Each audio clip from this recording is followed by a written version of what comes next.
Buenas. Buenas tardes.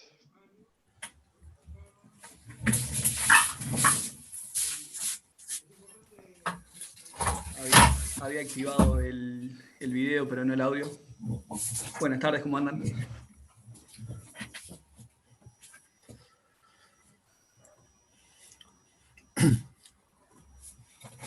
Andrés, ¿Sí? ¿Te escucho? ¿cómo estás? ¿Todo bien?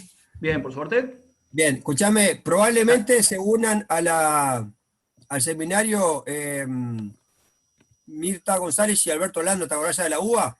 ¿Sí? Yo Bienvenidos. justo ayer tuve hablando con ellos y les mandé el enlace, así que probablemente se unan. Está excelente. Excelente. Buenas. Hola, Buenas. Genial. ¿cómo andan? Bien, Bien, ¿y vos? Voy a ponerla acá. Hola, ¿cómo les va? bien. Ya.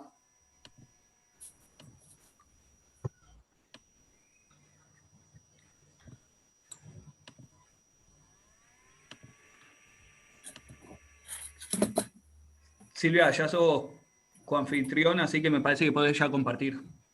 Perfecto, perfecto. Me termino de poner Tranquila. todas las mantas y las cosas, que hace frío, y ya estoy. El frío que hace hoy es ¿Andan bien? increíble. Está Bien, impresionante. Está duro, sí. Impresionante, impresionante.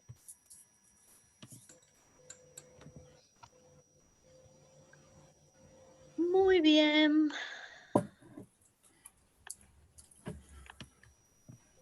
¿Se ve ahí? Sí, Sí, impecable. Dale.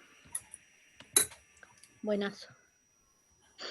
Aguantamos un minuto o Sí, algo sí, y sí. ya Sí, podemos... lo dejo de compartir, así los veo a ustedes. ¿Cómo les va? bien. Bien, por suerte. Bueno. El pequeño, ¿Qué tal? ¿Cómo están? ¿cómo andás, Inés? Inés. A ver, Natalia, trae a ese niño que lo quiero ver. No te No se escucho. te escucha.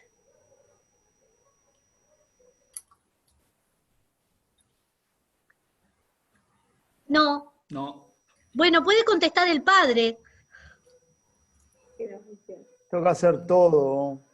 ¿Está durmiendo el chiquilín? Está durmiendo la siesta. Bueno, está. Ahora Otro capaz que día. al final, si al final aparece, lo bajamos. Dale.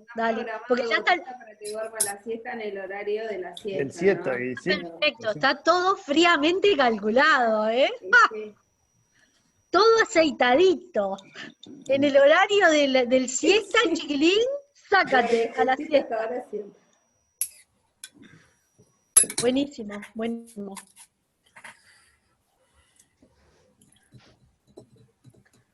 Bueno, muy bien. Ay, a ver, ahí hay otro bebé. Juanjo. Andrés, No, qué gracia, esa se lo grabó él. qué gracia. Ah, qué cosa este chiquilín.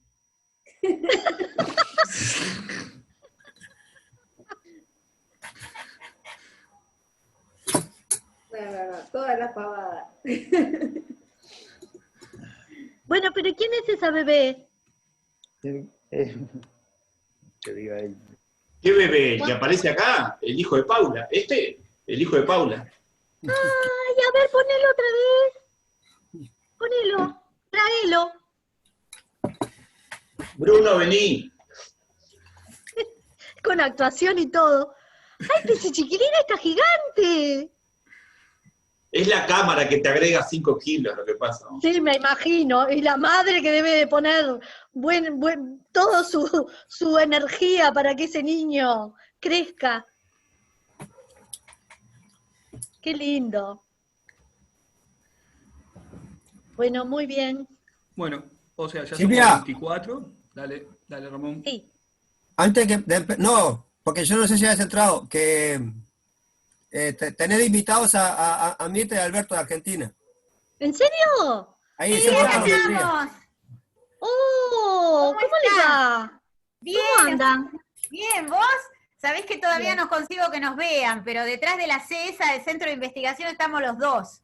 Ay, bueno, un abrazo para los dos. Igualmente. Ahora voy a tratar de entrar por otro lado, así nos vemos. Dale, bueno. Bueno, Buenísimo, qué alegría. un saludo a todos, gracias por habernos invitado. y estamos muy atentos a lo que nos cuentes. ¿Está? Bueno, bueno. Un beso grande. Bueno, muy bien. Si querés compartir, ¿comparto? Silvia. Dale, dale. ¿Cómo le van, Albarte?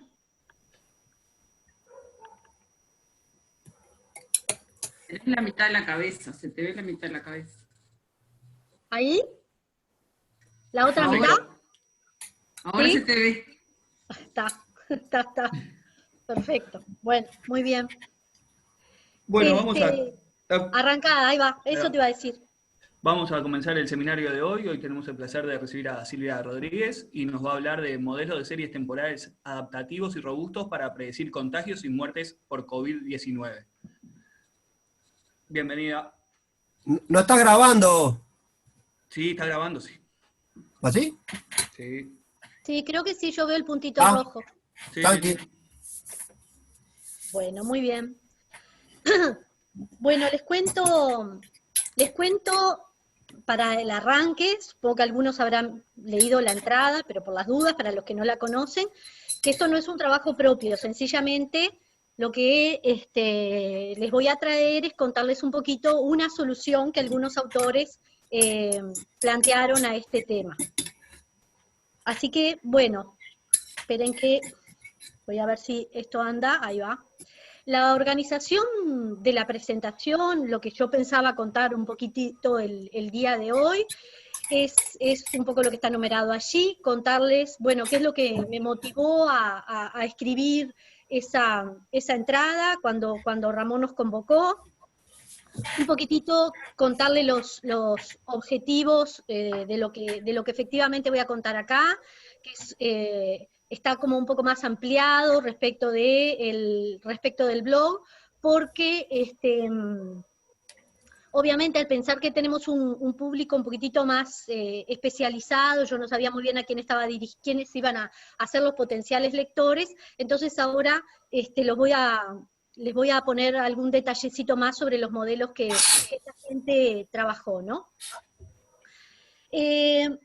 Bueno, y después les contaré un poquitito sobre lo que es parte de los nudos de estos modelos, o la forma en cómo resolver esas predicciones, que tiene que ver tanto con el tema de la construcción de los datos, también con lo que tiene que ver con el propio proceso generador de los datos de estas series, que vamos a ver que son las de contagios y de muertes.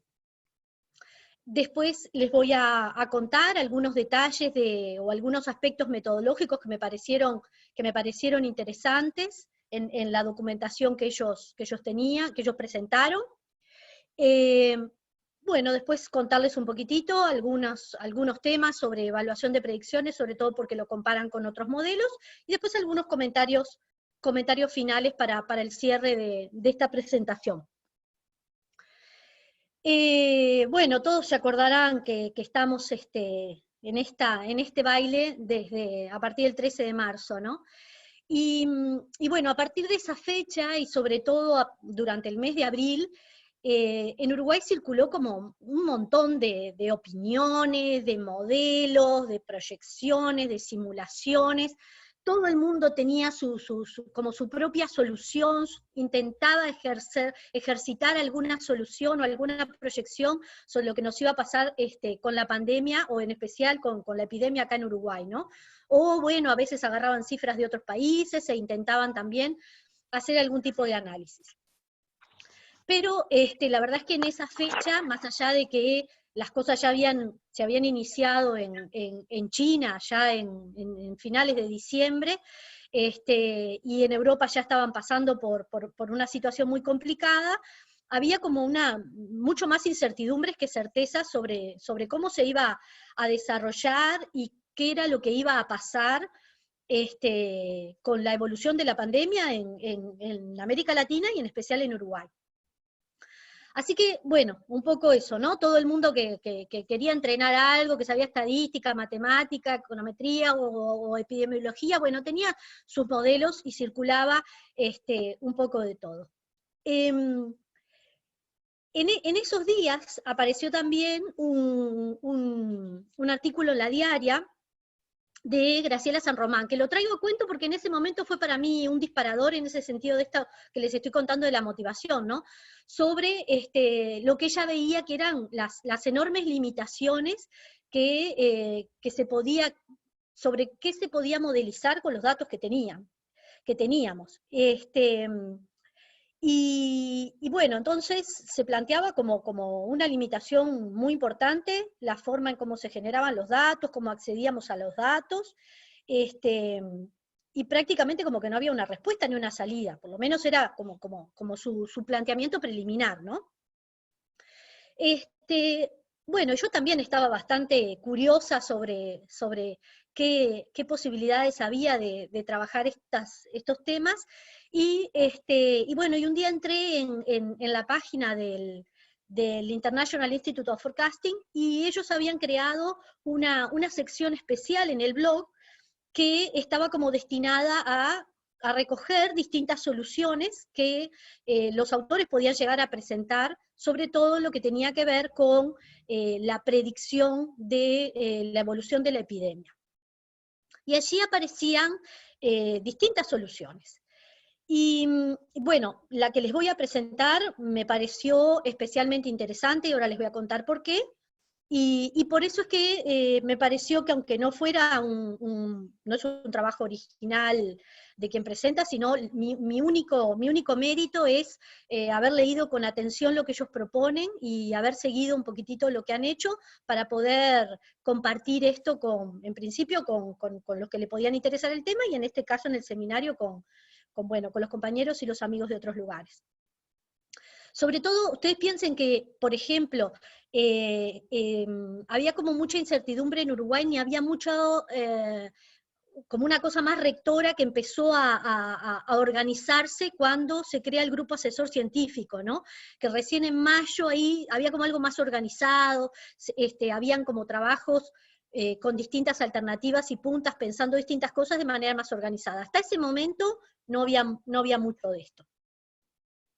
Por otro lado, para mí como economista venía también interesándome especialmente cuál eran las posibles proyecciones sobre lo que es la trayectoria de la pandemia, ¿no? En el caso de Uruguay especialmente, porque esta epidemia lo que significó a su vez fue una parada del nivel de actividad económica a distintos niveles y diferente para los países, en algunos casos obligatorios. En el caso nuestro no fue obligatorio, pero hubo estímulos de todo tipo para que efectivamente no se desarrollaran actividades, y efectivamente se pararon muchísimo en el mes de abril, en mayo, y no se ha incorporado toda la actividad económica. Por lo tanto, la duración de la pandemia y la evolución sobre la profundidad de lo que podía llegar a ser la epidemia en el caso de Uruguay, sobre todo en meses y en expansión, iba obviamente a determinar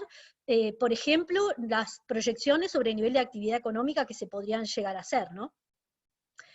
Y bueno, eso también venía interesándome bastante, ver qué solución se podía incorporar sobre estas predicciones. Y por otro lado, bueno, es bastante obvio que tener predicciones precisas sobre lo que puede ser la evolución de corto y de mediano plazo de la epidemia son bien importantes para todos nosotros, y también como una respuesta a la política económica, ¿no? Para lo que tiene que ver con la política sanitaria, sin duda, y también para la política económica. No es lo mismo si estas cosas ocurren un mes, 2 meses, que si ocurren medio año, un año entero, etc. Y bueno, obviamente tener buenos pronósticos sobre lo que es la repercusión de la pandemia contribuye a tener mejores estimaciones sobre lo que puede ser la profundidad de la recesión en nuestros países, ¿no? Y poder a su vez ver los posibles horizontes que pueda tener la salida de la crisis. Así que bueno, con todo eso es que traté de entender un poquitito qué era lo que hacían estos econometristas, y bueno, les voy a contar un poco lo que yo les voy a presentar acá. Por un lado, compartir lo que les decía, la solución que estos investigadores que vienen de econometría de series de tiempo, no vienen ni de la parte médica, ni de epidemiología, ni son matemáticos, sino que son econometristas. Y contarles un poquitito la solución que ellos encontraron para sortear algunos problemas metodológicos que, como les dije en un momento, parecían bastante insalvables, bastante difíciles de manejar a la hora de hacer una modelización y lograr tener predicciones que sirvieran para algo, ¿no? Porque a ese respecto, y hago un paréntesis un poquitito en esto que les cuento, hace no mucho, por ejemplo, el presidente, Lacalle Pou, decía que al inicio de la pandemia él había recibido de algunos asesores proyecciones de los contagios que iban desde 2.000 y pico de personas a 250.000 personas. Bueno, claramente, proyecciones de ese tipo, tener esa información es prácticamente inútil. ¿Ah? No quiere decir que los primeros esfuerzos son grandísimos y sobre todo cuando prácticamente no hay datos, pero lo que quiero decir es que importa también encontrar o tratar de revelar las soluciones que plantean los distintos autores cuando a su vez los resultados son útiles, ¿no? Porque si no, son inútiles para poder prever qué puede hacer el presidente pensando que hay 2.000 casos o 250.000 casos. Bueno, es imaginar de cero todo. Bueno, por otro lado, lo que les quiero contar es justamente la estrategia de modelización que estos autores propusieron, sobre todo cuyo objetivo para ellos era hacer predicciones de la evolución diaria y hasta 7 días, o sea, 1, 2, 3, 4 y hasta 7, ¿tá? No de hoy a 7 días, sino el día 1, proyectar el día 1, proyectar el día 2, proyectar el día 3 y hasta el día 7. Tanto de los casos infectados, de los infectados por el virus, como el número de muertes como consecuencia del COVID. También otra cosa que fueron adicionando al tiempo fue tratar de poder predecir la fecha en donde se iba a dar los picos de contagios y los picos de muerte. O sea, no solamente hacer las predicciones diarias, sino también poder llegar como producto a dar los picos, ¿no? Los picos de máxima de contagios y de muertes. Bueno, lo que les voy a contar es entonces la metodología que estos autores, que siempre me hice referencia como estos y no dije los nombres, que son Jennifer Castell, Jürgen Durnick y David Hendrick, que de ahora en adelante la transparencia va a aparecer como CDH para no poner todos esos nombres. Y cómo sortearon entonces ellos las dificultades que tienen que ver con los datos y con las características del proceso generador de los datos para poder elaborar estas proyecciones de número de contagios y de fallecimientos. La publicación, ellos digamos, no solamente pusieron esta publicación en el blog del International Journal of Forecasting, sino también tienen un blog propio que es el que aparece allí abajo, esto que está acá, que es durnick.com COVID-19, en donde ellos actualizan en forma permanente para un conjunto de países las proyecciones diarias. Es una locura esta página. Bueno, acá hay, y como me parece que parte del nudo de todo esto, es que existen como 2 fuentes fundamentales de no estacionariedad. ¿Qué quiere decir esto? Estoy pensando en esta definición de estacionariedad en series de tiempo, que tiene que ver con que frente a un shock positivo o negativo, al corto plazo, en un determinado plazo de tiempo, ese shock se absorbe y la trayectoria de la serie vuelve, está atraída por la media, ¿no? Entonces, frente a un shock, se mueve en torno a esa media, el shock la golpea, la aleja, pero hay como un atractor fundamental que esa es la media. Bueno, en estos casos eso no ocurre. y no ocurre por diversas razones. Entonces vamos a, les quiero comentar un poquitito cuáles son como esas dos fuentes fundamentales que generan este incumplimiento de esa propiedad, que es bastante relevante. En lo que tiene que ver con la evolución de la propia serie, ¿no? Que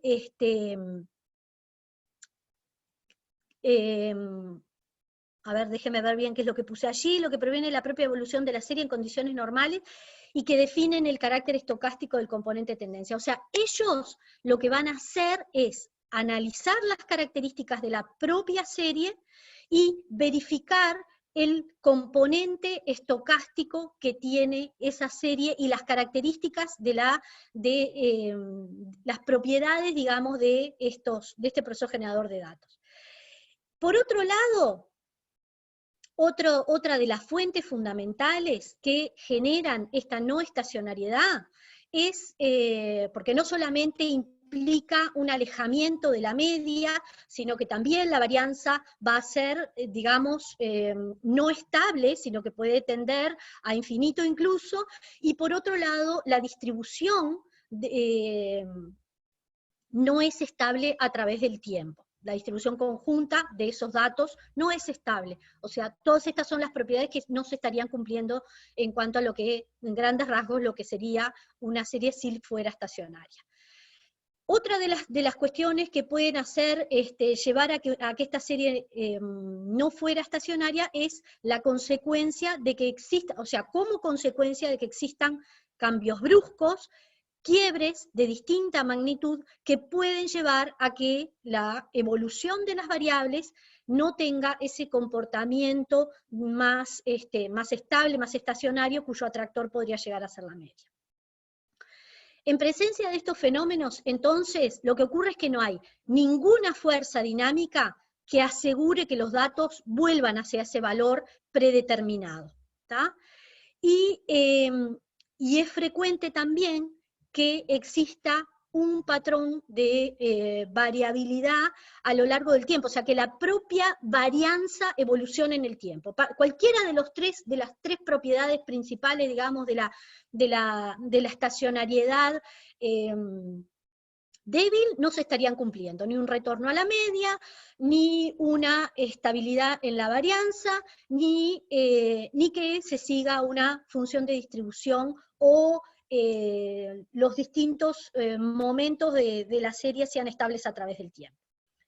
La presencia de estas formas de no estacionariedad implica que la estructura paramétrica de la función de distribución, a su vez, evolucione a lo largo del tiempo. Y bueno, habría que ver cómo es que ellos van a contemplar todo esto. Así que bueno, la modelización de la serie que, como les dije, es contagios y muertes, cantidad de muertes y cantidad en número de contagios, tiene el desafío de poder representar adecuadamente esa forma de no estacionariedad que tienen los datos. Para abordar esa cuestión, los modelos estadísticos que los autores utilizan combinan el uso de tendencias estocásticas, o sea, considerar este hecho de que la no estacionariedad viene asociado a un componente de la existencia de tendencias estocásticas, y también el hecho de que existan cambios estructurales en la función y todo esto me genera cambios en la función de distribución. A su vez, esos cambios estructurales a los que yo hacía referencia, esos quiebres, son, digamos, en fechas inesperadas. En cualquier momento puede ocurrir un cambio en la trayectoria de la serie, y ahora vamos a ver qué cosas lo puede motivar. Entonces, que es un poquitito lo que dice allí, que ¿qué eventos son los que inciden en esta no estacionariedad de los datos, ¿no? Bueno, obviamente los países implementan políticas con el objetivo de mitigar y, de ser posible, obviamente, eliminar la cadena de contagios, las distintas políticas de aislamiento, por ejemplo, la forma en que se realizan los testeos, en fin. Y esta distinta forma, porque cuando uno dice, bueno, los distintos países plantean como estrategias distintas de testeo, de distintos testeos, a su vez también, ¿no? Porque la forma en que se ha ido, no todos los países aplican los mismos test, ni tampoco lo aplican de la misma forma. Y a su vez, sobre la marcha de la propia epidemia, los países van cambiando, o las autoridades sanitarias van definiendo distintas estrategias de cómo casos. En algunos países, ese testeo, por ejemplo, incluye a personas que son así, que sí tienen síntomas. Otras veces se hace un seguimiento de los, como en el caso de Uruguay se está haciendo hace un tiempo, de todos los contactos de las personas que ya han dado positivo, en fin. Se plantean distintas estrategias, por lo tanto, el resultado, la serie que uno obtiene de cantidad de casos que se van dando, se genera de manera completamente diferente en un país que en otro, y a su vez cambia a lo largo de los días en el propio país. Incide obviamente las prácticas de registro y las prácticas que se siguen para registrar los contagios, pero tanto los contagios como los fallecimientos, ¿no? Y a su vez los conteos de los casos están sujetos a quiebres que son en general impredecibles, puede haber un subreporte, y hay cambios en los criterios de definición de cuáles van a ser los casos que se sigan, hay registros, hay retraso en los registros, y por supuesto también pueden haber errores involuntarios en las metodologías de construcción de la serie. Todo esto tiene que ver con cómo es que va resultando esos datos, esas realizaciones de la serie que nos interesa captar.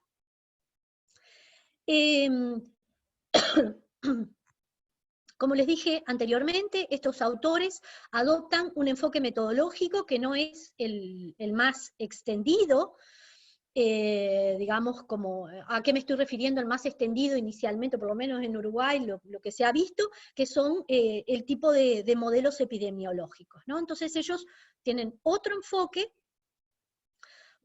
se basan en modelos de tendencias estocásticas, y a su vez se considera en forma explícita esos cambios de la función de distribución de los datos que ocurren en forma continua, digamos.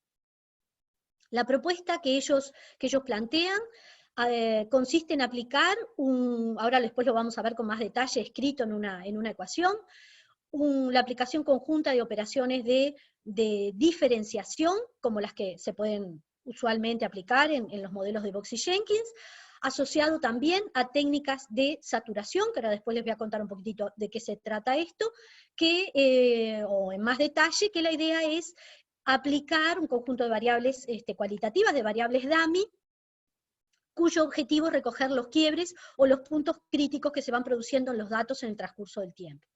De este modo, entonces, los autores atienden dos fuentes de estacionariedad que mencionamos. Por un lado, la que tiene que ver con la no estacionariedad en los datos, y la otra, la no estacionariedad en la recolección de la información.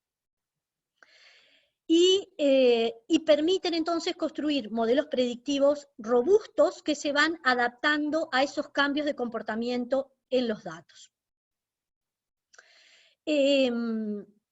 Los supuestos sobre los que ellos van a trabajar es que las predicciones que provienen de los modelos suponen que la tendencia subyacente es informativa respecto a la evolución de corto plazo de la epidemia, y que no se va a utilizar información adicional, no van a utilizar supuestos adicionales sobre la expansión del virus, ni sobre las políticas preventivas. O sea, su fuente de información es casos de muertes o casos de contagios.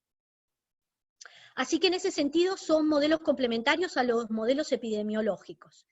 Y las series, que están, como les dije, trabajan con series de frecuencia diaria, las van a separar en dos componentes. Por un lado, un componente tendencial y el resto. La estimación de la tendencia, que van a plantear como modelos para la tendencia, modelos para ese resto, y luego van a unir el resultado final. la estimación de la tendencia va a estar sujeta a poder captar esas políticas de intervención para poder reducir o suprimir la transmisión del virus, y también, como dijimos, las distintas estrategias de testeo. Y a su vez van a tener que lidiar también con el hecho que el conteo de estos casos están sujetos a esos quiebres estructurales que mencionábamos. Por lo tanto, acá tenemos, repito, y por eso está acá como en negrita, una cuádruple no estacionariedad. Dos formas de no estacionariedad, la que va a estar representada en los datos, la que tiene que ver con una representación por medio de tendencias estocásticas o quiebres estructurales, que provienen, y a su vez, cada una de ellas van a tener fuentes adicionales que provienen del procedimiento de recolección de los datos. Un breve punteo de lo que serían los pasos que los autores siguieron es, bueno, tener lo que les dije, la serie observada diaria, que la descomponen en tendencia y en resto. La tendencia la estiman tomando ventanas móviles de datos.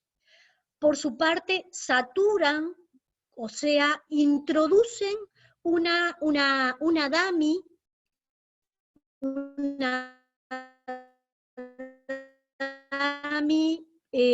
determinística a través de una dummy para cada observación de los datos. Por eso ellos utilizan lo que han, digamos, llamado este proceso de saturación con estas intervenciones, que en este caso son variables que pretenden recoger los cambios de los quiebres estructurales de la tendencia. A su vez, la selección, una vez que saturan con una dummy para cada observación que van teniendo, se van a quedar con aquellas que finalmente se comporten de manera adecuada, sean significativas, y todo este procedimiento se hace con un algoritmo que se llama Autometrics, es un algoritmo econométrico de Machine Learning. A su vez, las tendencias lineales que se seleccionan se promedian para poder tener una tendencia flexible, y tanto la tendencia como el componente que no es la tendencia, o sea, el resto, ese residuo, se van a predecir separadamente usando un método que ellos especialmente diseñaron, que se llama método CAD, que fue creado recientemente para participar en la competición M4 que se realiza en cada oportunidad. El procedimiento, entonces, hay una cosa que lo caracteriza, que es esta aplicación del método de saturación, y la idea de poder incorporar ese método de saturación con estas dummies es fortalecer la robustez de la estimación, y a su vez dar una flexibilidad en la estimación del componente tendencia al mismo tiempo. Lo que viene aquí es un poco esto que contamos un poquitito, ponerlo en algunas fórmulas, y lo que tenemos allí que se denomina ese MUDT,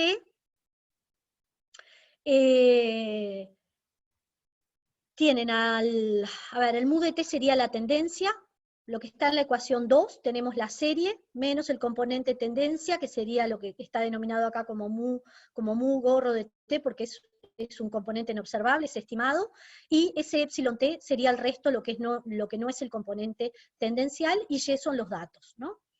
Ese componente tendencia se va a obtener como dijimos, mediante procedimientos que se aplican a ventanas móviles. Los modelos que se aplican, que se especifican para cada una de esas X, ellos les han puesto unos nombres. Los nombres tienen que ver con L, o DL, o DDL, que tiene que ver con que estén niveles, levels, o en primeras diferencias de los niveles, o segundas diferencias de los niveles. En la otra parte, que se llama TIS, tiene que ver con este proceso de saturación con tendencias determinísticas. Y lo que aquí está especificado es básicamente, se los muestro para un caso, que no es el que utilizan, digamos, básicamente el que utilizan es el de abajo, pero tiene como un dos constantes, y después tiene este otro componente que incluye esas tendencias, esto está acá, esto con I, son los indicadores para los quiebres de las posibles pendientes de las tendencias. Lo mismo para eso se especifica o para la variable en niveles o en diferencias, o para darle mayor flexibilidad, o en segundas diferencias, para hacer mucho más flexible todavía el modelo como forma de adaptarse a los datos. Bueno, como les decía, esa variable I es una tendencia lineal quebrada, digamos, o sea, va marcando en cada momento los posibles puntos de quiebre de esa tendencia.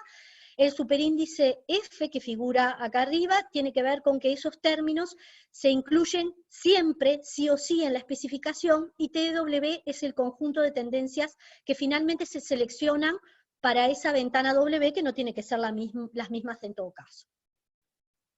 Así que bueno, el modelo de LTIS introduce diferencias acumuladas de la tendencia, con lo que en principio la tendencia se ve como una variable I1 con tendencia cuadrática, porque la primera diferencia incluye esa tendencia. En el caso de las dos diferencias para MUDT, para el caso de la especificación con dos diferencias, quiere decir que MUDT, la tendencia, se concibe como una variable I2 con tendencia cúbica. Esto es poco usual para los datos económicos, que en general lo más usual es restringirse a tendencias de tipo lineal. También los autores no solamente saturan con esas variables indicadoras de quiebres en la tendencia, sino que también prueban con saturar con variables indicadoras, pero de cambios de nivel, lo que se llama saturación por escalones, que es lo que aparece por allí. Y bueno, como les dije, el pronóstico lo hacen con una metodología específica creada para procedimientos exclusivamente de predicción a gran escala. Por su parte, además, se hace una elección automática entre la predicción en niveles o en diferencias, y básicamente se termina como optando entre estas 4 posibilidades. Hay una que ellos dicen que específicamente no la usan nunca, pero una posibilidad es aplicar el procedimiento CART a H pasos a ese conjunto de tendencias, Musucorro, acuérdense que son las tendencias, y se obtiene entonces la predicción a H pasos en adelante como el producto de haber tomado esos datos. La otra alternativa es una sumatoria, se llega a la predicción del nivel de la tendencia a través de la sumatoria de cada una de esas tendencias, de las variaciones de la tendencia de crecimientos, de 2 a T. En el caso 8 es básicamente surge de un promedio entre el primer y la segunda, entre la ecuación 6 y la ecuación 7, y lo que aparece en la ecuación 9, como ven, van trabajando con aplicar la metodología CART de predicción a H pasos. En este caso van tomando las tendencias que salen desde T más 7, o sea, toman las observadas hasta T sí hay información, y le aplican eso más la suma de la predicción a H pasos, y eso lo dividen, o sea, tienen como la estimación de la tendencia en el pasado y presente, más esas predicciones que salen de la metodología aplicada a la ecuación 7. Lo que ellos plantean, bueno, es algún tipo de interpretación, un poco que es lo que dice la presentación allí, sobre lo que son cada una de estas ecuaciones. Y este procedimiento CART se aplica también a los residuos, no solamente a la tendencia. Para contarles así muy brevemente qué quiere decir qué es lo que tiene adentro este método CART, que como les dije fue desarrollado para participar en la competición, una solución a generar algoritmos de predicción a gran escala, con series de diferentes frecuencias. y es el resultado de dos formulaciones, ¿no? Por un lado lo que se llama el método delta, que especifica y estima una tendencia como amortiguada en las tasas de crecimiento de las series. El método RO, que estima un modelo autorregresivo que incluye a su vez dummies estacionales en caso que se requieran, y raíces unitarias estacionales en caso en que se detecten, y en el caso en que se pueda detectar que pueda haber una raíz unitaria regular, o que las raíces del autorregresivo pudieran estar próximas al módulo 1, entonces se imponen raíces unitarias y se incluye una constante para dar ese crecimiento si corresponde, si es significativa. Crean nuevas predicciones a partir del promedio que vienen de estos dos métodos previamente mencionados, y finalmente aplican lo que ellos llaman calibración, donde las predicciones se toman como datos observados, o sea, se meten como si fueran datos observados en la muestra, se estima un modelo autorregresivo como enriquecido, que proviene de la metodología del estilo del método RO, y los valores estimados que se obtienen se convierten en esas predicciones finales. Y bueno, después hacen, digamos, las diferencias y los logaritmos van para atrás y recogen, digamos, las predicciones en niveles, y la corrección al logaritmo, digamos, le aplican una exponencial a lo que se aplicaron un logaritmo neperiano. Lo que aparece allí en ese cuadrito es mostrarles un poquito para algunos países. Yo les conté que ellos hicieron esto para un conjunto de países que además van cambiando en el tiempo, no necesariamente son los mismos países. Justo una compañera me preguntaba, Silvia, ¿y ellos cuando trabajan con estas series, fijan casos mínimos? ¿Hay un mínimo de observaciones que requieren para poder aplicar esto? Bueno, parte de la selección de los países con los que ellos trabajan tiene que ver con casos mínimos, la muestra mínima que requieren para poder aplicar esta metodología, que es, inicialmente fue, para casos confirmados, por lo menos tener 250 en los países, y 30 el mínimo de muertes. En abril cambiaron estos mínimos y los llevaron a 2.000 casos confirmados y 200 muertos, como para poder incorporar al país y la información correspondiente de este país para incorporarla en el procedimiento de predicción. Por eso mismo ellos aclaran que en ocasiones van rotando los países. Pero bueno, esto que está reportado en esta figura es el reporte que ellos hicieron, digamos, el documento de trabajo en donde cuentan la metodología en abril de 2020. Y bueno, acá tienen para los datos para confirmados o para muertes de Gran Bretaña y Europa, Estados Unidos, China, Alemania, Dinamarca y Italia, y bueno, y para cada uno de estos países o conjuntos de países, acá lo que muestra es, digamos, el modelo que ellos eligieron para cada oportunidad, o sea que cada país puede, digamos, las predicciones correspondientes a casos confirmados o a muertes pueden modificarse, digamos, los modelos que se utilizan para cada caso. ¿tá? Y ven que acá muestra un poco el inicio de los datos con los que cuentan para algunos países. ¿Cómo es que adaptaron todo este procedimiento de predicción que ellos diseñaron para el caso de predecir contagios y predecir muertes? Bueno, como les dije, calculan la predicción para 7 días siguientes, y a su vez también el promedio. En principio la mayor parte de los modelos, aunque vieron que se diferencian para cada uno de los casos en la tabla anterior, se puede decir que el modelo básicamente utilizado es un modelo con 2 diferencias y con un proceso de saturación de las pendientes, de las tendencias determinísticas, que finalmente termina en lo que se llaman un I2 amortiguado, o sea, con 2 raíces regulares unitarias, que lo estiman hasta el momento t, y bueno, predicen de allí en adelante. También calculan un promedio de predicción de las últimas, una predicción que es el promedio de las últimas 8 predicciones que salen de estos dos modelos. Y por otro lado, otra cosa que ellos detallan es que cuando encuentran un punto de inflexión, en ese momento ahí hay como un switch y se cambia el modelo que se utiliza para para llegar, cuando se llega a esos picos, ¿no? En ese caso, el modelo sigue siendo de 2 diferencias, sin embargo, la saturación se hace con variables de escalón y ya no con variables de tendencia. Bueno, y la predicción promedio es el resultado de promediar 4 predicciones, y cada una de estas 4 predicciones salen de haber estimado hasta el momento T, o hasta el momento T-1, o hasta el momento T-2, o T-3, ¿está?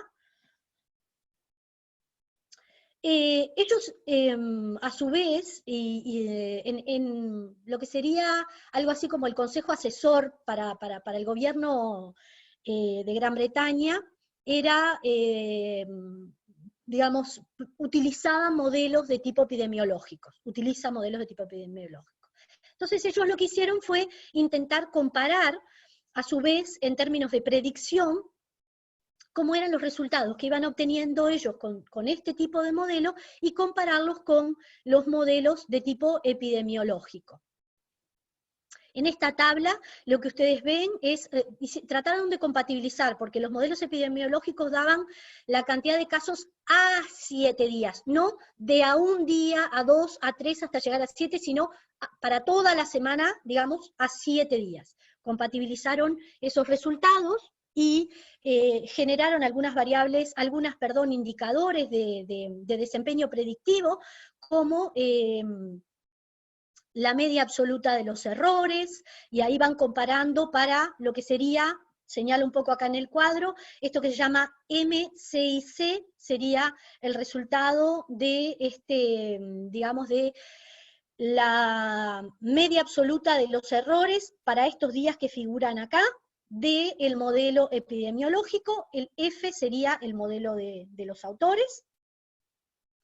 Y bueno, las otras columnas, siempre vamos a ver la comparación de los dos para los dos tipos de modelizaciones con los resultados. Obviamente lo que interesa que sea lo más chiquito posible, ¿tá? Eso es lo que va a interesar comparar en un caso como en el otro, a través de los distintos días. No sé, vamos a ver distintos casos. Sobre todo a través del tiempo, acá es importante, quiero mostrarles esto, porque eso es parte de lo que ellos detectaron, como que en los primeros momentos de la pandemia había un error, señalo esto para no me voy a poner a contarles todo el cuadro, un error medio absoluto, mucho menor, en el modelo de los autores, que es prácticamente la mitad de lo que eran los modelos epidemiológicos, a nivel de, si consideramos eso mismo, para el caso del 11 de abril, es todavía mucho menor la diferencia. Al 18 de abril, esos errores empiezan a empatarse y prácticamente son los mismos, y sobre el final de la evolución, digamos, de lo que serían los casos, incluso los epidemiológicos pueden llegar a estar con un error menor, algo menor, no sustancialmente, pero algo menor sobre el final de desarrollo de la epidemia. Por tanto, esto lo que hace es, muestra el complemento entre este tipo de modelización. Al inicio del desarrollo de la epidemia, la predicción diaria es mucho mejor con estos modelos, sobre el final los epidemiológicos tienen incluso un mejor comportamiento. ¿Qué diferencias, digamos, uno puede tratar como de marcar sobre lo que serían estos modelos, que yo los voy a poner como negro y blanco, no porque conozca los modelos epidemiológicos, sino que estoy, por supuesto, contándoles a través de la interpretación que hacen los autores. Pero lo que sí hemos escuchado, nosotros acá en Uruguay, lo que escuchamos básicamente son los cuentos que nos hacen cuando salen en conferencia de prensa, que tampoco detallan el tipo de modelos que utilizan, pero son del tipo de epidemiológico, habla mucho del R, etcétera, de si va por menor que si está por debajo de 1, si no, no sé, nunca detallan demasiado el tipo de modelo con el que trabajan, pero se puede deducir que son del tipo epidemiológico. Los modelos, vuelvo a la presentación, los modelos epidemiológicos usan modelos matemáticos que tratan de explicar lo que ocurre con el proceso subyacente de los brotes, no sé los brotes, de los brotes, y para eso adoptan, digamos, un número de parámetros interpretables que son los que le hacen seguimiento, estimación y seguimiento. Por ejemplo, el número R. Y las predicciones se basan en esa representación de cómo es que evoluciona, cómo trabaja ese proceso subyacente de los brotes. Y las predicciones son extrapolaciones de esas relaciones que en el fondo son relaciones de tipo determinístico que se van estableciendo, simulando, etcétera, pero son de carácter determinístico. En cambio, los modelos que estos autores están planteando no pretenden ser explicativos, sino que están basados puramente en los datos de las series observadas, de datos diarios, y observan la evolución, incorporan la evolución, y los cambios que se van dando, y en base a eso predicen lo que ocurrirá en los próximos días. Y su principal característica es que son modelos de tipo estocástico. Comparaciones recientes, porque esta gente sigue trabajando diariamente y actualizando estos modelos, que además les cuento como una anécdota, toda esta enormidad y sistema gigante de predicción para un conjunto muy grande de países, la corrida y que le da lugar a las predicciones a 7 días de los datos observados, de la tendencia, de la media de la tendencia, etcétera, lo hace todo en 30 minutos, lo tienen sumamente aceitado. Bueno, lo que les decía es que en esas comparaciones recientes, bueno, ellos recogen que sigue ocurriendo esto mismo, ¿no? El hecho de que sobre el inicio de la enfermedad, a nivel de las predicciones diarias, de la expansión, digamos, de la epidemia, a nivel de las predicciones diarias, sus modelos tienen un mejor desempeño. Sobre el final del desarrollo de la pandemia, empatan, o incluso puede haber una diferencia a favor de los modelos de tipo epidemiológico. Por tanto, lo ideal sería trabajar en forma complementaria, ¿no? Poder obtener los resultados de ambos. Acá les traigo también un gráfico que ellos pusieron, de los muchos que ustedes lo pueden ver si entran en la página de Durnick, en donde les muestra, para el caso de, es difícil ver este gráfico, no es muy maravilloso, pero esto que está acá sería el resultado de los modelos epidemiológicos. La gris, la que vemos, la que logramos, si logramos verla, la gris, serían los casos observados, y la que tiene, digamos, este diseño de la rayita cortada sería los distintos los resultados de la predicción del modelo de los autores. Hay varias rayitas de todo tipo, porque están, digamos, ven que es para distintos días, ¿no? Desde el 20 de marzo hasta el 5 de abril. De todas maneras, lo que ustedes pueden ver es que en esta primer parte, la gris, que es la que marca los datos observados, y la evolución de los epidemiológicos, ven que no tiene un muy buen desempeño. Pero a medida que pasa el tiempo, ven cómo se va adaptando, se va mejorando y acercándose a los datos observados. ¿Tá? Es un poco para representar esto que les decía. Bueno, en cuanto a tratar de resumir un poco esto que fui a toda velocidad, porque pensé que además me iba a llevar mucho más tiempo para explicarles.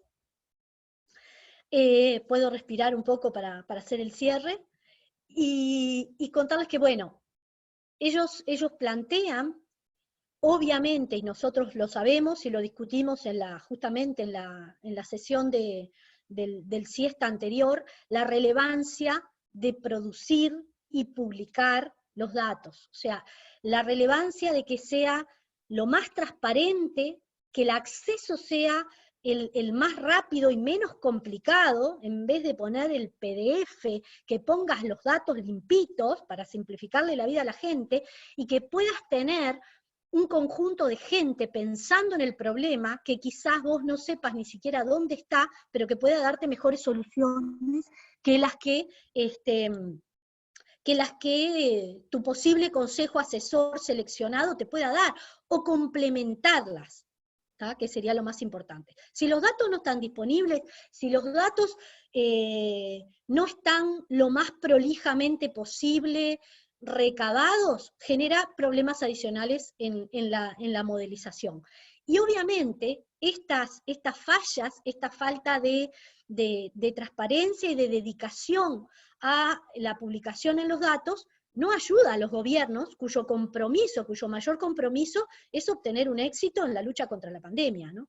Entonces, yo acá no me estoy haciendo referencia a ningún país en especial, pero uno puede pensar que justamente estos procesos de producción y comunicación de los datos pueda ser muy distinto en los distintos países. Bueno, la relevancia de que el acceso a la información, que obviamente es la fuente principal, es generar un buen modelo, ¿no? Más allá de los problemas que pueda tener la propia recolección de los datos. Por otro lado, lo que ya sabemos, y lo escuchamos también bastante en el informativo, pero creo que después no se va a ver reflejado en las decisiones finales, es que la pandemia puso de relieve el aporte de los científicos en los distintos países. Buenos equipos de investigadores se complementan, se ayudan, arman equipos de trabajo y colaboran con sus conocimientos en justamente esta batalla de lucha, o esta lucha contra la epidemia en los distintos gobiernos.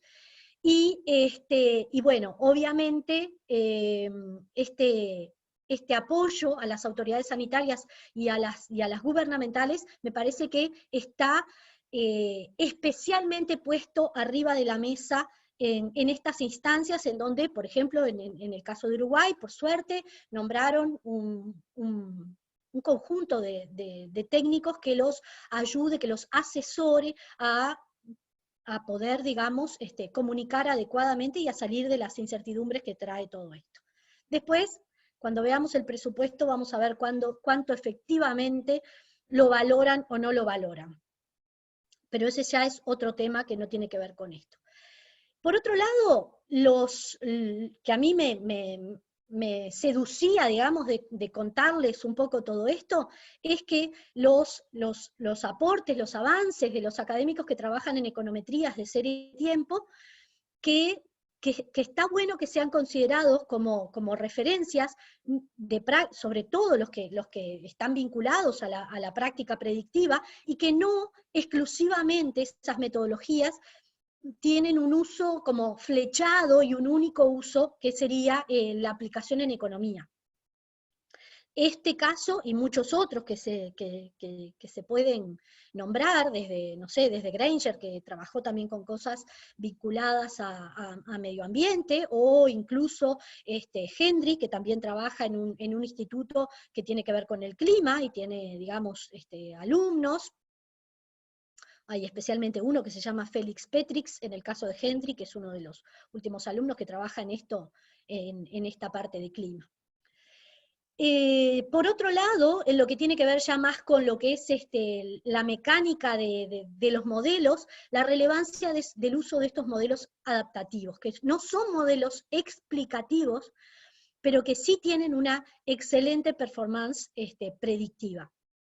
Y que la verdad es que a mí me sedujeron muchísimo, porque dieron una respuesta a esas preguntas preliminares, que era: ¿cómo lidiamos con datos que cambian todo el tiempo, con procesos que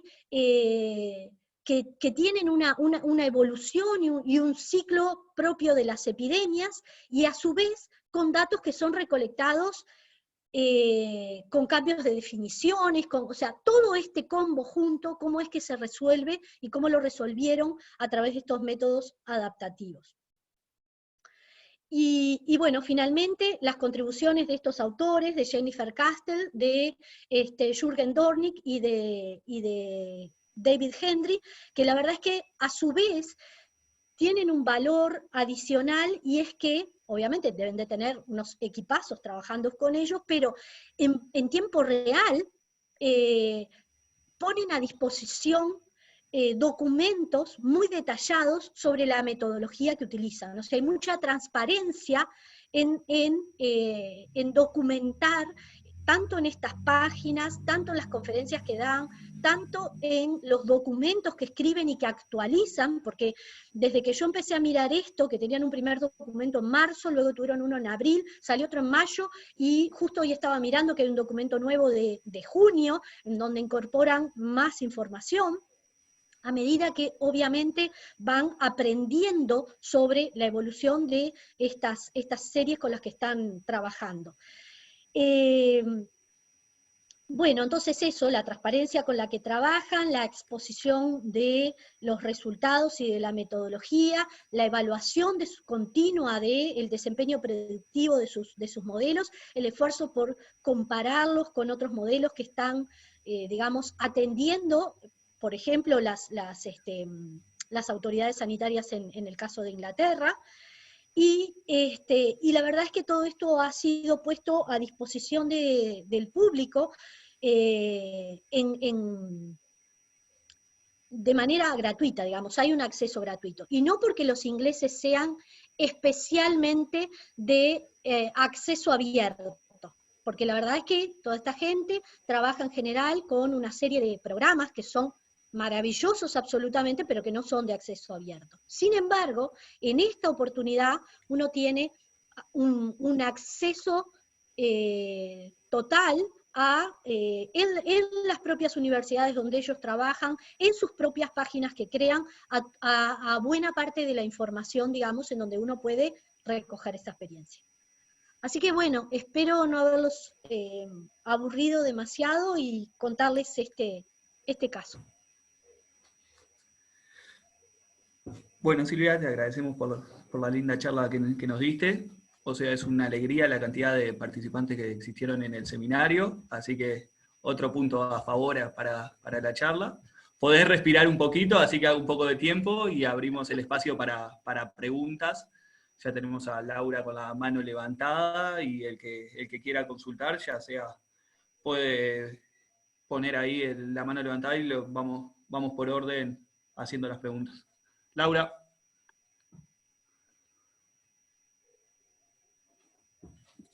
Gracias, Silvia. Yo creo que vinculado con lo que planteamos en lo que se planteó en el seminario anterior, no me cierra mucho que sea la cantidad de casos lo que se modelice, cuando sabemos que todo eso mucho depende de los test que se hagan. Entonces no sé si en realidad, digamos, uno no debería modelizar la positividad en el sentido de, digamos, si hacemos 20 test y nos dieron 20, si hacemos 2000, digamos, eso por un lado. Por otro lado, el sobreajuste, digamos, de que lo hacen pasar por tantos puntos, y en esos, la pregunta tenía que ver con el hecho de que en esos errores, digamos, en esos modelos, ¿qué supuestos se hacen con respecto a los errores? En los problemas epidemiológicos, el error no necesariamente va a tener covarianza cero, por justamente, no es lo mismo si los casos son de 33, en nuestro caso, que, digamos, tienen ahí una correlación donde se dieron, digamos, no estaría cumpliendo con alguno de los supuestos, supongo, no sé cómo todo el mundo trata eso.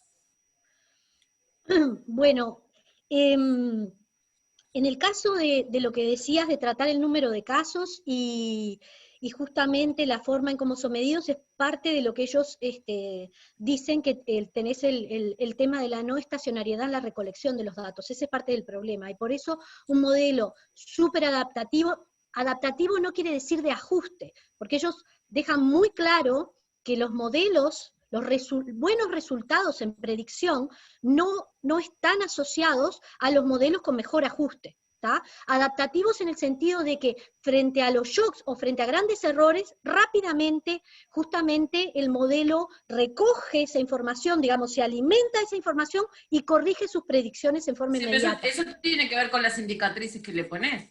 Digamos, Y le las estás diciendo diferencias, las que te va para un diferencias. lado, vos le encajas la indicatriz y enseguida vuelve. Pero es las diferencias en la indicatriz lo que te hace eso. Porque si vos tenés un cambio de nivel, si vos no haces la diferencia, el error es permanente. En cambio, si vos haces una diferencia, tenés un error en ese momento del tiempo y el resto lo anulaste. Entonces ahí esa doble diferenciación hace prácticamente, permite como que el error se dé en el punto y después lo absorbe inmediatamente.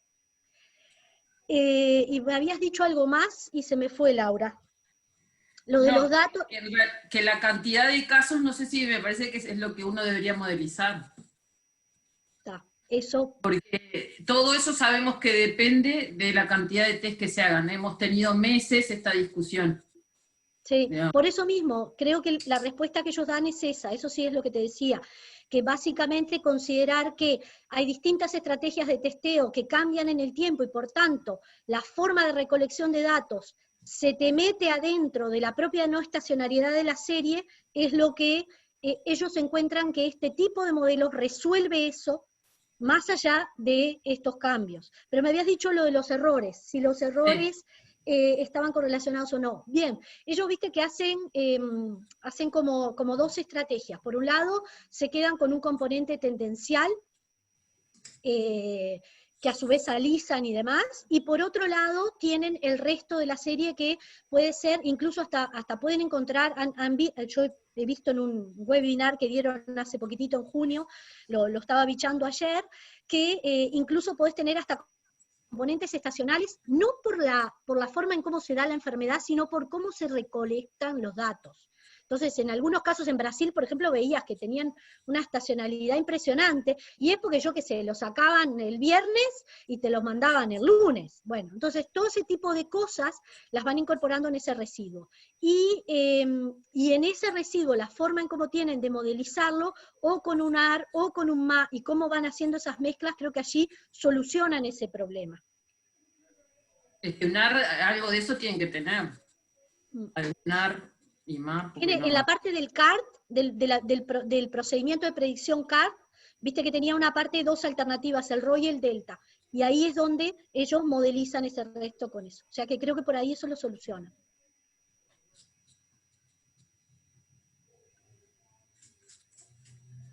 ¿Alguna pregunta más? Bueno, te pregunto yo, Silvia, una consulta, sí. que sea I2, no quiere, o sea, no está influyendo en que, o sea, como que está esperando un crecimiento exponencial al arrancar la pandemia, por lo tanto tenés un buen ajuste ahí al inicio, puede ser que al ser I2, o sea, esté jugando un rol a favor en el inicio para o sea, obtener mejores resultados. Lo que implica que la serie sea I2, viste, cuando le hacen las segundas diferencias, supone que la serie original, digamos, la tendencia es la que puede tener esas dos raíces. Pero a su vez, el hecho de que vos la concibas como un I2, le da toda esa flexibilidad al proceso de crecimiento y a la propia pendiente. Entonces, el juego que hace esa mayor flexibilidad de incluso esa posible sobrediferenciación, es lo que le da la flexibilidad al modelo, y a su vez lo que hace es, como vos tenés esa saturación a través de las dummies, que te captan variaciones en la tendencia, al hacer esas diferencias, hacer un poco lo que decía Laura, vos imaginate que tengas efectivamente cambios en la pendiente, ¿no? Que vos lo que haces con cada dummy decís, la pendiente era así, al día siguiente la pendiente es así o no, y eso es lo que vos te vas quedando. Cuando vos te equivocás en la pendiente, eso te genera un error en ese momento del tiempo. Con las diferencias, eso no sigue de largo. Lo que hace es, te capta el error y adapta, digamos, se queda con cuál. Se cortó, Silvia, se te cortó.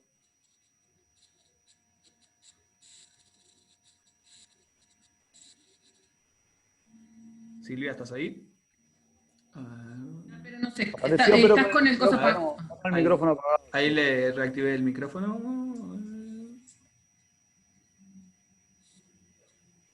Y ella lo apagó. Y ella lo apaga, yo lo prendo, ella lo apaga. Estamos en un problema. No apagues el micrófono, Silvita. A ver, dale, que te están mostrando las manos, Sosa. Subile el micrófono. Está haciendo lenguaje de señas. Ahí va, que ella no está haciendo nada. Subile el micrófono vos, a ver si podés. O sea, yo lo estoy reactivando, el micrófono, y no me lo Ok. y no lo reactiva. Silvia, reactiva el... Ahí, ahora sí. Ahí está. Entonces, básicamente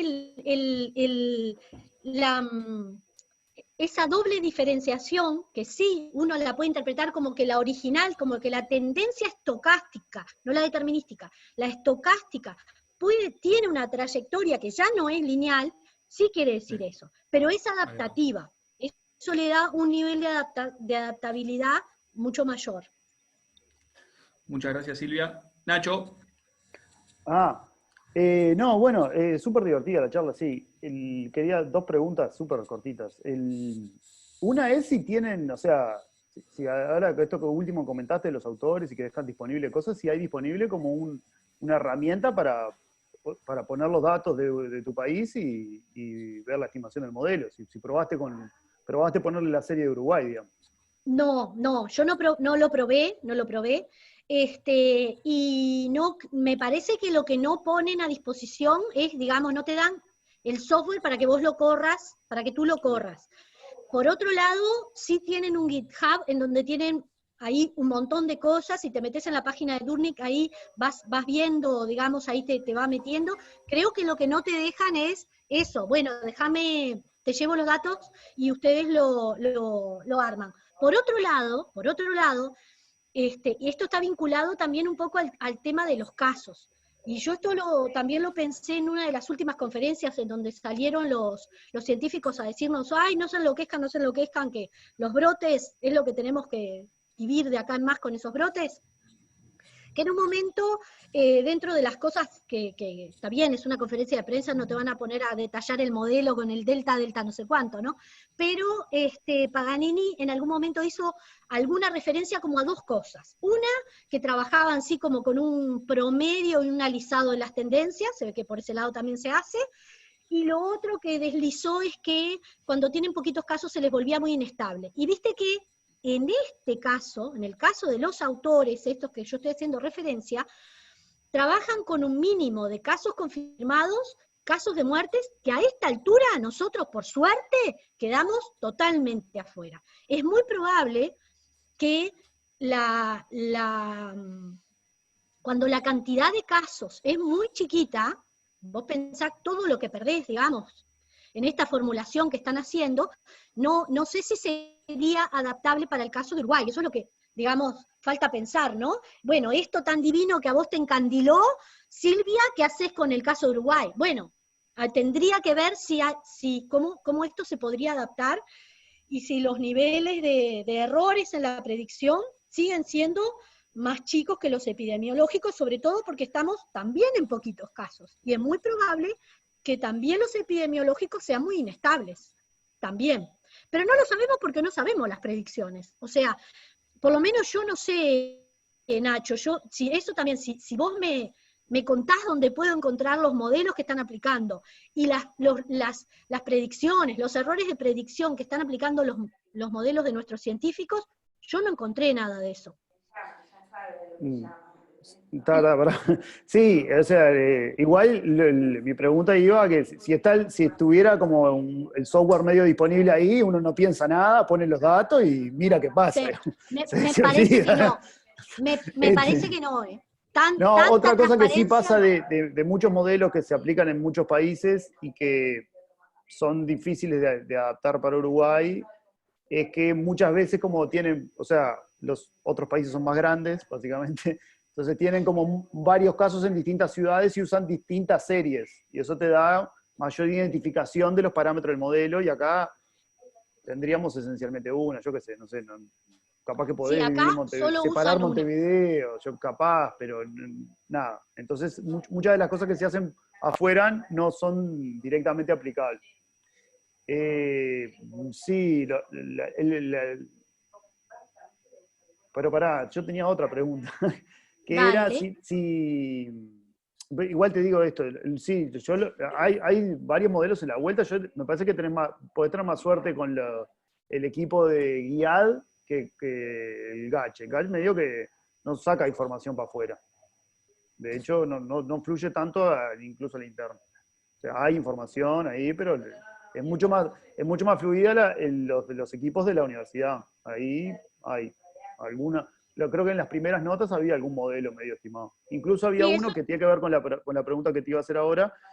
Creo que la segunda o tercera nota es un modelo como Semi-exponencial. sencillo, algo así simple como para predecir a corto plazo.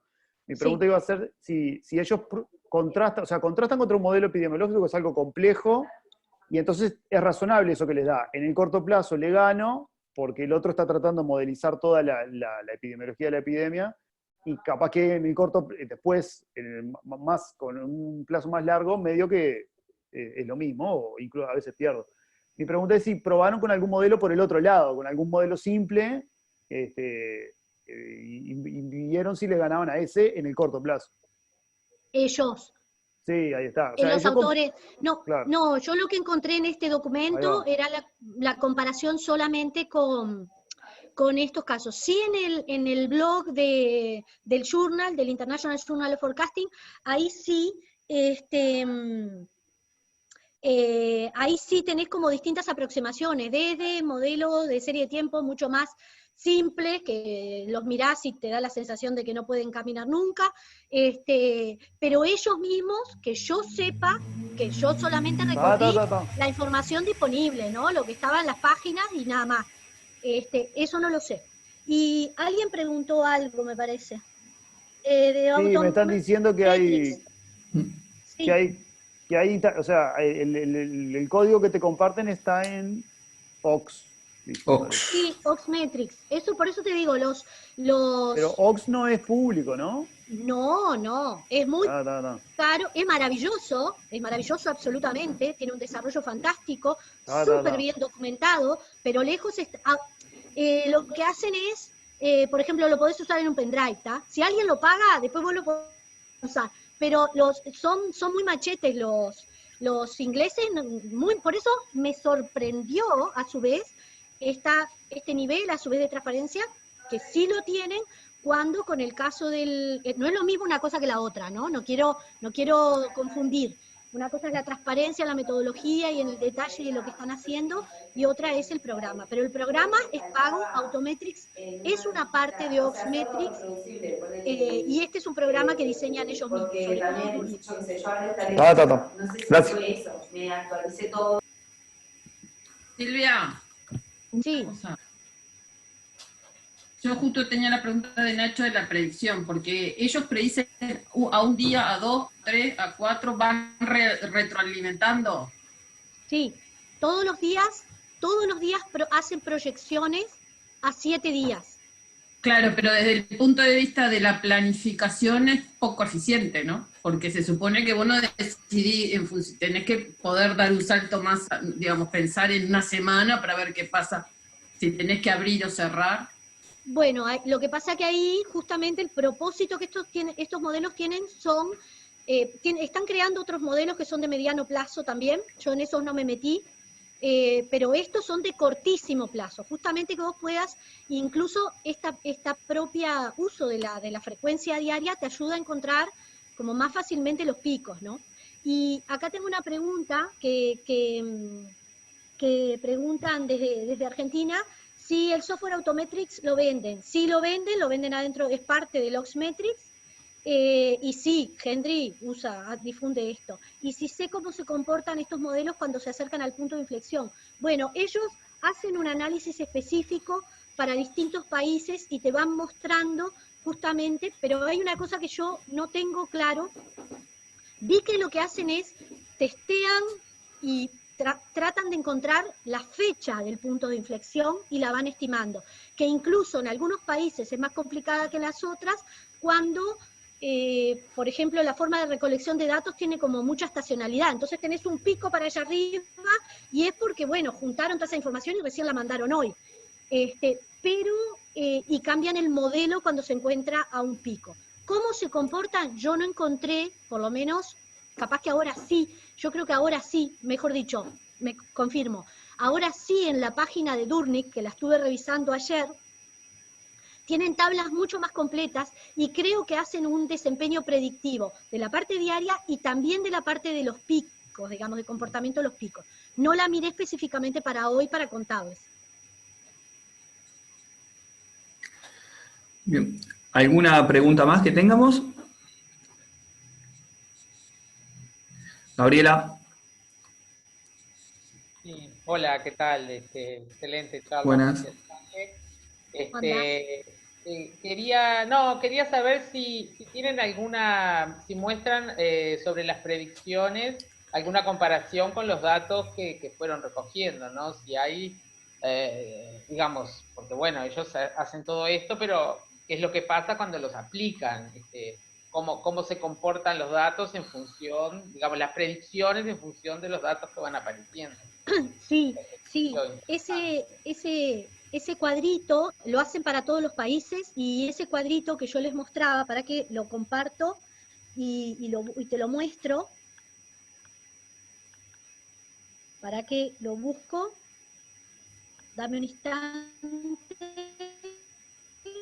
Este es un cuadrito más viejo, ahora tienen unos más nuevos, pero esto que figura acá justamente son indicadores en donde contrastan la diferencia entre los casos observados, digamos los verdaderos casos que se reportan respecto de las predicciones que ellos hacen, lo mismo para el caso de los epidemiológicos, y ahí con esos errores calculan, por ejemplo, estos indicadores que es la media de los errores absolutos, el promedio de los errores, etcétera, ¿tá? Distintas medias, distintos indicadores de sus propios errores, que están conformados justamente en base a los errores de tu predicción con los datos observados. No sé si te contesto a lo que me preguntabas, Gabriela. Sí, no, bueno, digo, pero ¿qué evaluación hacen de si son buenos o no? O sea, sí, son muy buenos, ¿no? Mira, incluso son muy buenos y te muestran, tienen como distintas cosas que van mostrando su propia, no solamente los errores, sino también la adaptabilidad del modelo. Ayer yo estaba mirando en este webinar que hicieron para Brasil, y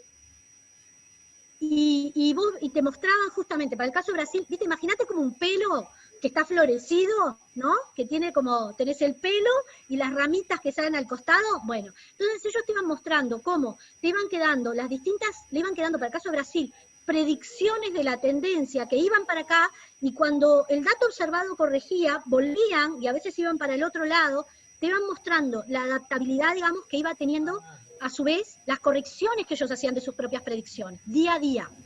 Claro. O sea, ellos hacen esta evaluación. Bueno, bárbaro. Gracias. Gracias, Gabriela. ¿Alguna pregunta más?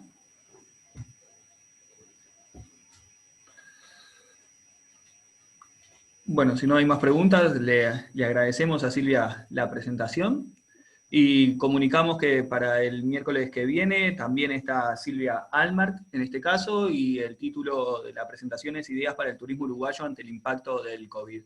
O sea, cerramos las 4 presentaciones que queríamos hacer sobre estos temas y luego seguimos con el seminario habitual de investigación en los temas que cada uno hace.